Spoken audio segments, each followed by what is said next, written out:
Est-ce que l'humanité est vraiment condamnée? Depuis l'origine de la vie, la Terre a connu 5 grandes extinctions massives. Des glaciations géantes, des impacts d'astéroïdes, des supervolcans. Mais aujourd'hui, les plus grandes menaces ne viennent plus de la nature, elles viennent de nous. Depuis le XXe siècle, l'humanité a créé des risques capables d'effacer tout ce qu'elle a construit, et ces menaces sont là.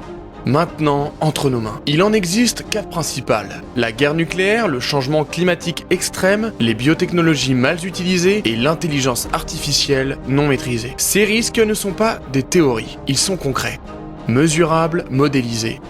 Et dans certains cas, déjà enclenchés. Par exemple, dans la guerre nucléaire, aujourd'hui environ 12 500 ogives nucléaires sont encore actives dans le monde entier. Il en suffirait d'une centaine bien placées pour déclencher un hiver nucléaire mondial, qui déclencherait alors une température moyenne mondiale en chute de 10 degrés. L'agriculture deviendrait complètement impossible, ce qui déclencherait une famine planétaire. Et selon certaines estimations, un conflit mondial à grande échelle pourrait tuer jusqu'à 63% de la population mondiale. Il y a aussi le changement climatique. En 2023, on dépassait déjà les 1,2 degrés de réchauffement. Et ce n'est rien, si rien ne change, on pourrait atteindre 2,7 degrés d'ici 2100, ce qui causerait plus d'1 milliard de réfugiés climatiques, un écosystème complètement effondré, mais dans le pire scénario, les boucles de rétroaction s'activent. La fonte du permafrost, la libération massive de méthane, et la Terre bascule vers 12 degrés de réchauffement dans les siècles à venir. Un monde qu'aucun humain n'a jamais connu. Et une nouvelle menace fait son apparition. Les biotechnologies. Les biotechnologies ont un potentiel immense. Modifier les gènes, soigner des maladies, nourrir la planète. Mais elles peuvent aussi être utilisées pour créer des pathogènes sur mesure. Un virus conçu par une poignée d'individus pourrait tuer plus de gens qu'une guerre nucléaire totale. Et ce n'est pas de la fiction. Depuis la démocratisation du CRISPR, n'importe quel labo bien équipé